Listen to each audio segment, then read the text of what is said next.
45년이라는 기나긴 세월 동안 중동의 견고한 철옹성으로 군림해온 이란 이슬람 공화국이 지금 이 순간 전례 없는 몰락의 길로 들어서고 있습니다. 2015년 당시 1달러당 3만 리알 수준이던 환율은 2026년 1월 현재 무려 142만 리알을 돌파하며 국가 화폐 가치가 사실상 종이 조각으로 전락했음을 증명합니다. 이란의 서민들은 한 달 내내 피땀 흘려 번 월급을 전부 쏟아부어도 가족을 위한 빵 한 봉지조차 사기 힘든 처절한 생존 위기에 직면했습니다. 무엇보다 놀라운 사실은 정권을 지탱하던 핵심 경제 세력인 바자르 상인들이 스스로 가게 문을 닫고 저항의 거리로 쏟아져 나오기 시작했다는 것입니다.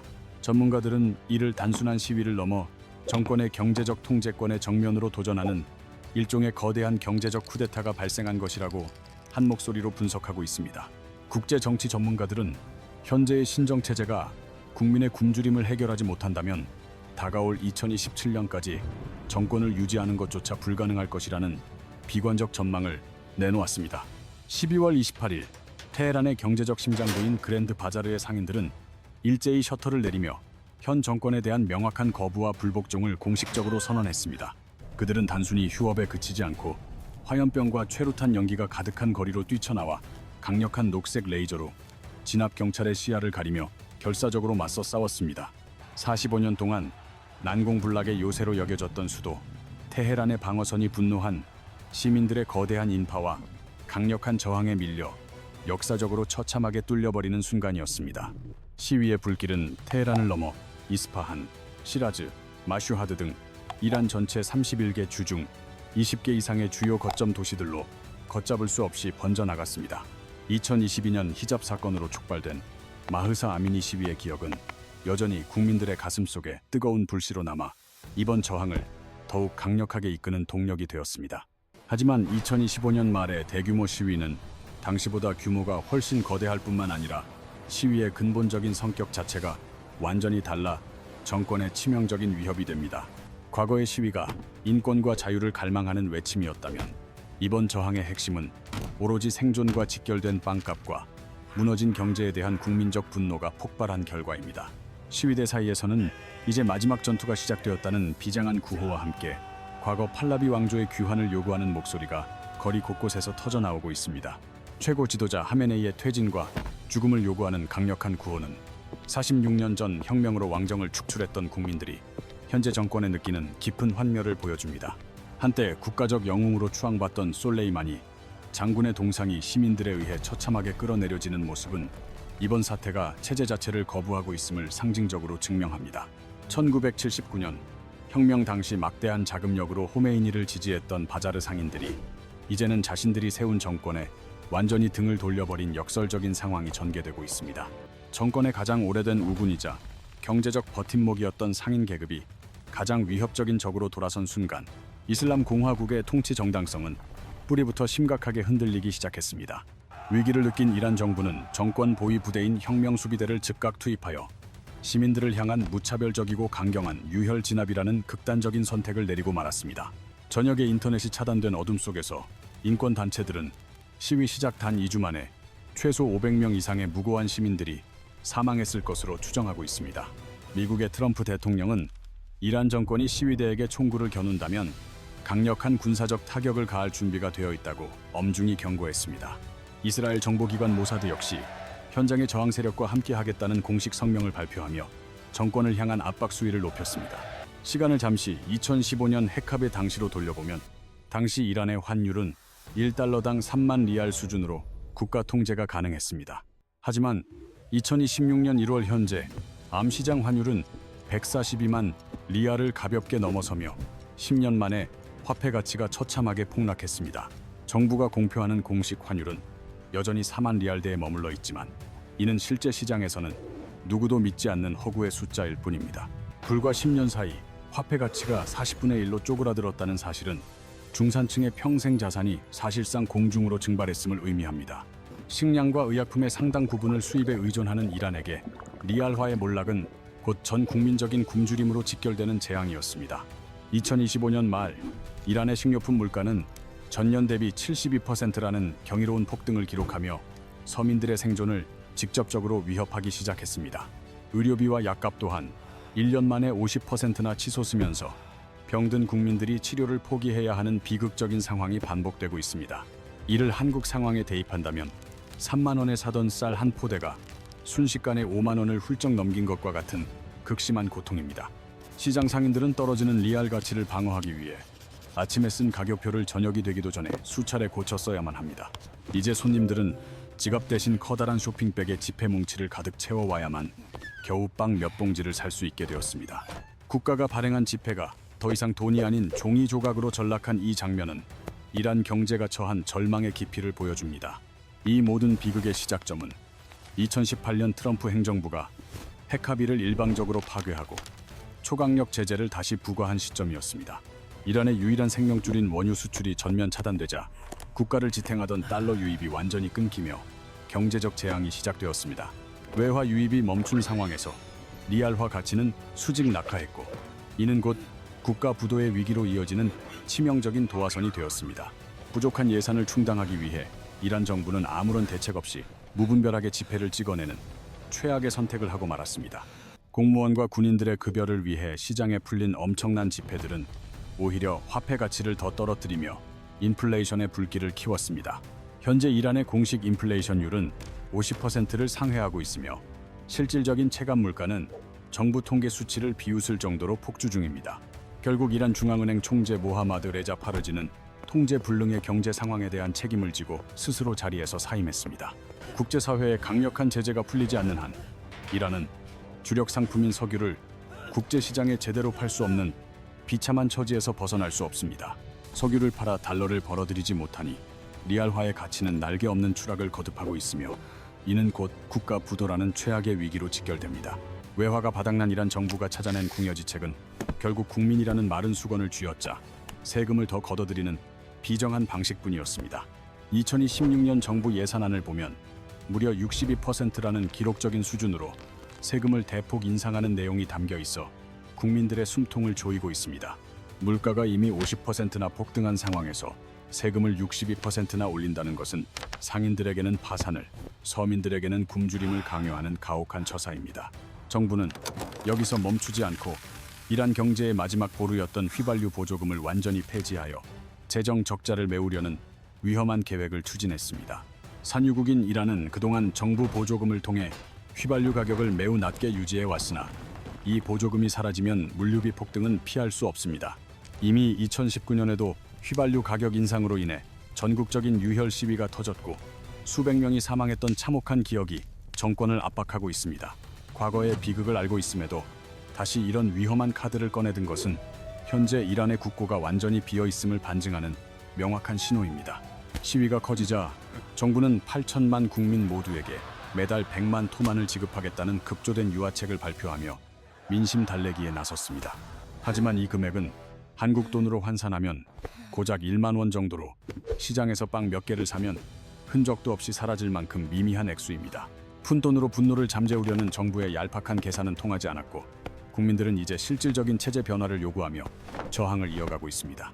궁지에 몰린 정부는 물가 폭등의 책임을 상인들에게 돌리며 그들을 부당 이득을 챙기는 폭리군이라 비난하며 교묘한 갈라치기를 시도했습니다. 그러나 상인들은 수입 원가 자체가 폭등한 상황에서 가격을 올리지 않으면 장사를 할수록 빚만 늘어난다며 억울함을 호소하고 있습니다. 결국 상인들은 더 이상 손해를 보며 가게를 열 수 없다는 판단하에 문을 닫고 거리로 나가 정권 교체를 외치는 투사가 되기로 결심했습니다. 2025년 12월 28일 시작된 테헤란 그랜드 바자르의 파업은 경제적 생존권 투쟁이 정치적 혁명으로 전환된 결정적인 역사적 순간이 되었습니다. 첨가물 시장의 노동자들까지 이 대열에 합류하면서 도시의 유통망이 마비되었고 이슬람 공화국을 지탱하던 경제 시스템은 완전히 멈춰섰습니다. 개혁 성향에 폐쇄시키한 대통령은 TV에 출연해 민생 문제를 해결하지 못하면 정권이 지옥에 떨어질 것이라며 극도의 위기감을 토로했습니다. 하지만 이미 굶주림에 지친 국민들은 대통령의 공허한 말보다는 실질적인 경제 결과와 눈에 보이는 삶의 변화를 간절히 원하고 있습니다.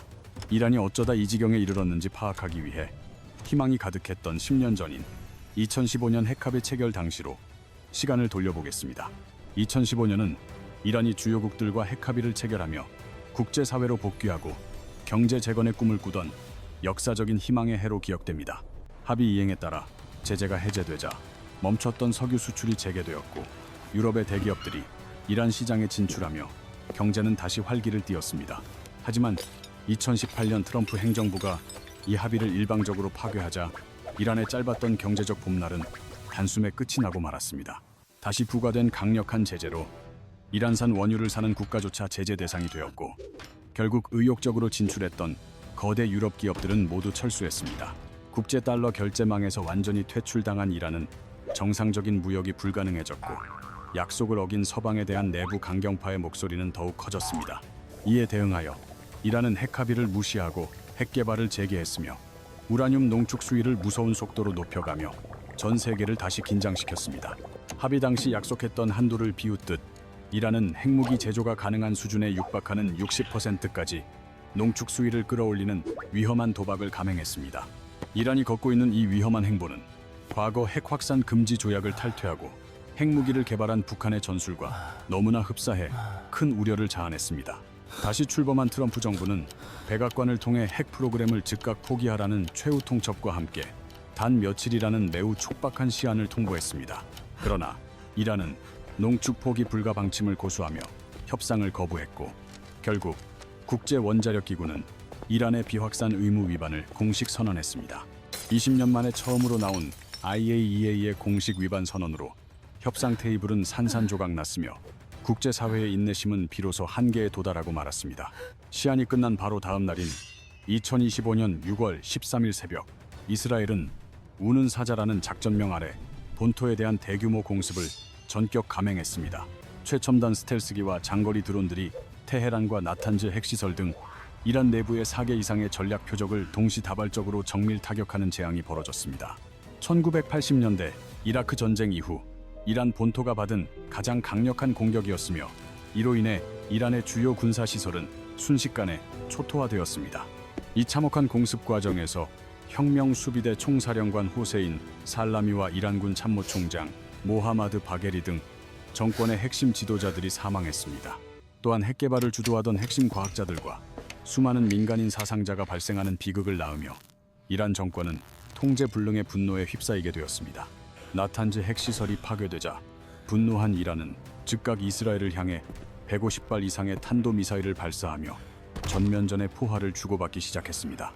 텔아비브와 예루살렘 하늘을 뒤덮은 거대한 화염 속에서 이스라엘 측에서도 280명 이상의 사상자가 발생하며 중동 전체가 전쟁의 공포에 휩싸였습니다. 전면전의 위기가 극에 달하던 6월 22일 미국이 직접 개입하며 스텔스 폭격기와 토마호크 미사일로 이란의 핵심 시설 3곳을 추가 타격했습니다. 트럼프 대통령은 작전 직후 해당 시설들이 완전히 파괴되었다고 발표했으며 위성사진은 시설 입구가 흙더미로 막혀버린 참혹한 광경을 증명했습니다. 전쟁은 기반 시설에 회복 불가능한 손상을 입혔으며 특히 정유시설과 전력망의 파괴는 국가 기능의 완전한 마비를 초래했습니다. 파괴된 시설 복구가 지연되면서 그해 겨울 이란 전역에는 극심한 난방 연료 부족 사태가 벌어져 국민들을 극한의 상황으로 몰아넣었습니다. 설상가상으로 이란의 막대한 자금 지원을 받던 레바논의 헤즈볼라와 가자 지구의 하마스 등 이른바 시아파 벨트 세력들이 일제히 무너져 내렸습니다. 중동의 맹주를 자처하며 영향력을 과시하던 이란의 국제적 위상은 뿌리부터 흔들렸고 파괴된 내부 인프라 복구를 위한 자금줄마저 완전히 차단되었습니다. 하메네이는 핵무기만이 정권의 유일한 생존 수단이라 주장했으나 굶주린 국민들은 핵무기가 결코 밥을 주지 않는다는 냉혹한 현실을 이미 깨달았습니다. 전쟁이 소강 상태에 접어들자 이란 정권 앞에는 경제적 단두대라 불리는 스냅백 제재 복원이라는 국제사회의 최후 심판이 기다리고 있었습니다. 2025년 8월 영국과 프랑스, 독일은 이란의 핵합의 위반을 근거로 유엔 안보리의 제재 자동 복원을 의미하는 스냅백 발동을 공식 통보했습니다. 당시 안보리 의장국이었던 한국이 마지막 중계를 시도했으나 국제사회의 냉담한 반응 속에 결의안은 부결되었고 이란의 고립은 운명이 되었습니다. 결국 2025년 9월 유엔의 대이란 제재가 10년 만에 전면 복원되면서 이란의 군사, 경제, 금융 시스템은 다시 거대한 족쇄에 묶였습니다.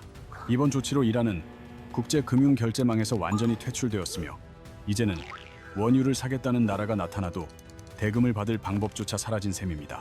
미국은 이란과 거래하는 제3국의 기업들까지 제재 대상에 포함하며 압박을 높였고 전 세계 어떤 대기업도 이란 시장에 발을 들이지 않게 되었습니다. 이란 외무장관은 NPT 탈퇴까지 언급하며 부당함을 호소했으나 국제사회를 향한 이러한 공허한 협박은 더 이상 아무런 힘을 발휘하지 못했습니다. 정권은 외국인 용병 800명까지 투입하여 자국 시민들을 무력으로 짓밟는 비인도적인 선택을 내렸으나 국민들의 분노는 이미 임계점을 훌쩍 넘었습니다. 이제 국민들이 정권의 진정으로 원하는 것은 공허한 대화가 아니라 폭주하는 환율의 정상화와 빵값 안정이라는 실질적인 결과와 삶의 변화뿐입니다. 세금을 올리면 상인이, 보조금을 폐지하면 서민이 들고 일어나는 진퇴양난의 상황은 하메네이 정권이 더 이상 쓸 수 있는 카드가 없음을 증명합니다. 심지어 군 내부에서도 시위대를 향한 발포 명령을 거부하는 군인들이 체포되는 등 정권의 결속력이 뿌리부터 흔들리는 이상 징후가 곳곳에서 감지됩니다. 1979년 혁명 당시 군부가 중립을 선언하며 왕정을 외면했던 역사가 반복된다면 군의 이탈은 이슬람 공화국 종말을 알리는 결정적 신호탄이 될 것입니다. 현재 86세인 최고 지도자 하메네이의 건강 이상설과 불투명한 후계 구도는 신정체제를 지탱하던 마지막 구심력을 급격히 약화시키고 있는 상황입니다. 이미 인터넷을 통해 외국 문화를 경험한 이란의 젊은 세대가 북한식의 철저한 폐쇄와 고립사회를 받아들일 가능성은 매우 희박하며 저항은 계속됩니다. 이란의 몰락은 호르무즈 해협 봉쇄와 에너지 수급 불안을 야기해 한국 경제에 직격탄을 날릴 수 있기에 우리는 이 위기를 엄중히 지켜봐야 합니다.